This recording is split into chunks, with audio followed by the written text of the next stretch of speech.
Elon Musk is spending a literal fortune to get fellow billionaire Donald Trump elected, clearly thinking that that will benefit him and his businesses were that to come to pass. But along the way, he's also being pretty clear about what he thinks will happen to the economy and to the financial fortunes of a lot of Trump supporters if they get what they want and Trump wins and Elon Musk enters the government.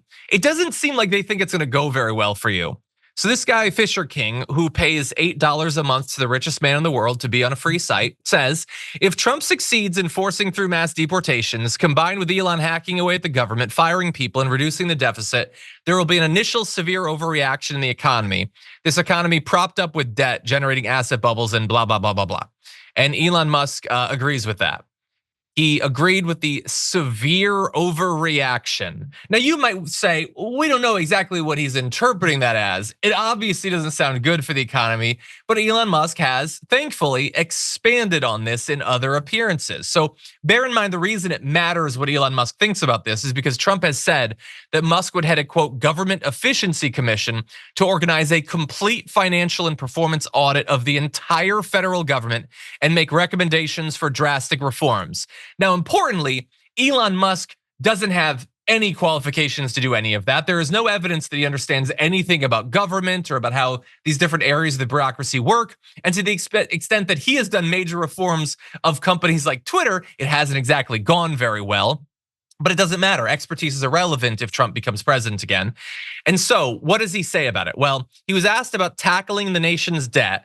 Musk mentioned changing the tax code and then went on to say that there may be some financial difficulty imposed on some Americans, quote, most importantly, we have to reduce spending to live within our means, adding that these efforts will, quote, involve some temporary hardship, but it will ensure long-term prosperity.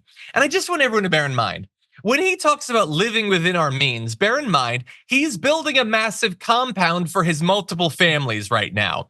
And that temporary hardship will not be his.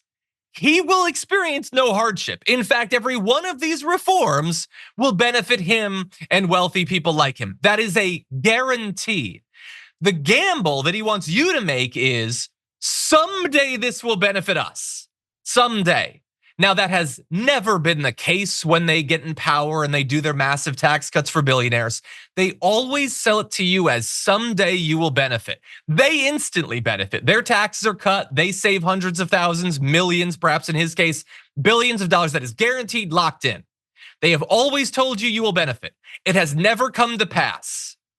You will choose if you want to go through that again. And bear in mind, in the past, they've at least pretended that it's all sunshine and roses. Now he's telling you there will be hardships. There will be a severe overcorrection. And we already know what the Nobel laureates have said about what his tariffs would do to the economy. It's gonna be absolutely devastating on you and your families. They're openly telling you this. I cannot imagine that you will support it. But Brett, what do you think? Two important things. One, Elon Musk just said, vote for Trump. It's gonna suck. Yeah, that's true. That's their closing argument to America is vote for Trump. It's going to suck. This guy who's like, we're gonna get you more jobs, we're gonna get you more everything. He said, no, it's gonna really suck. Like the economy is gonna go into a tailspin as soon as he gets in trouble. Usually that only happens a year or two into Republican administrations and they elect Democrats and then they figure out how to fix the economy and then it gets back on track. But he's like, no, vote for us because we're so confident that you'll buy all our BS that we're just gonna lie, you're gonna vote for us. And I can say, actually, I told you it was gonna suck ahead of time, okay? Yeah. The other thing is, there's this fallacy that, we need a businessman running the government because the government should be run by a business. Meanwhile, the poster boy for that is Elon Musk, who runs every business he has like a government. The guy's leveraged everything on debt. These guys say we don't need it. No, we need a businessman in there because the government uses debt too much. All of Twitter is leveraged against like SpaceX and Tesla stock. Yeah. This guy is upside down. This guy is a walking asset bubble. The reason he's getting so close to the information centers, the media centers, and the presidency is because he probably knows that his own stuff is going to dissolve and he needs that access to power. And meanwhile, he is a giant government contractor. This guy lives on government handouts. But what he's going to do is go in there and he's going to act like the worst part of those VC restructuring moments where like you have that initial, we have a bunch of money and we spent it, but then we're running out. So I just need to go in and as the newly hired CEO, I'm just going to fire everybody because I need to put my fingerprints on it. Yeah. It's insane. His plan is it's going to suck and I'm going to fire everyone. Yeah. And MAGA 2024? They think that he's done well with Twitter. So why wouldn't they think he could do the same thing? Again, it's absolute madness. Yeah, by the way, everything you described about who he is and how he functions, like, does anybody think he is not going to get showered with way more government contracts under That's Donald why Trump? he's doing That is it. Clearly the deal. I pay $130 million to get you elected and you hand me billions of dollars. Anyway, I also just want to briefly mention, I know that we're not going to be able to go super in depth in this, and maybe we shouldn't. Elon Musk reportedly offered his sperm to Nicole Shanahan, just like as an offer. Like, hey, you want some sperm? I like my sperm and I want you to have it. He apparently has done this to a lot of people. And there's an article in the Daily Beast about this, and they describe it as deriving from his concern over declining birth rates.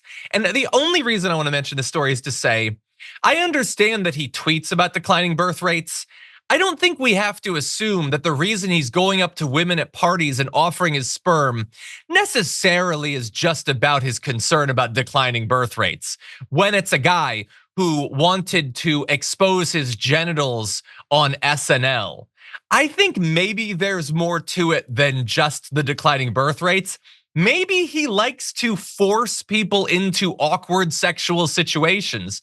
That's kind of a kink we've seen with other people before.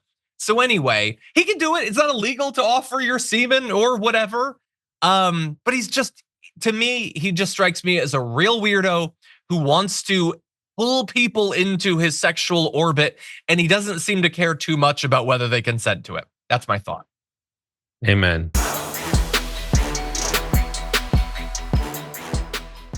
When you click the join button and become a tier 2 member, you get access to all of our weekly top 10 lists. What are you waiting for?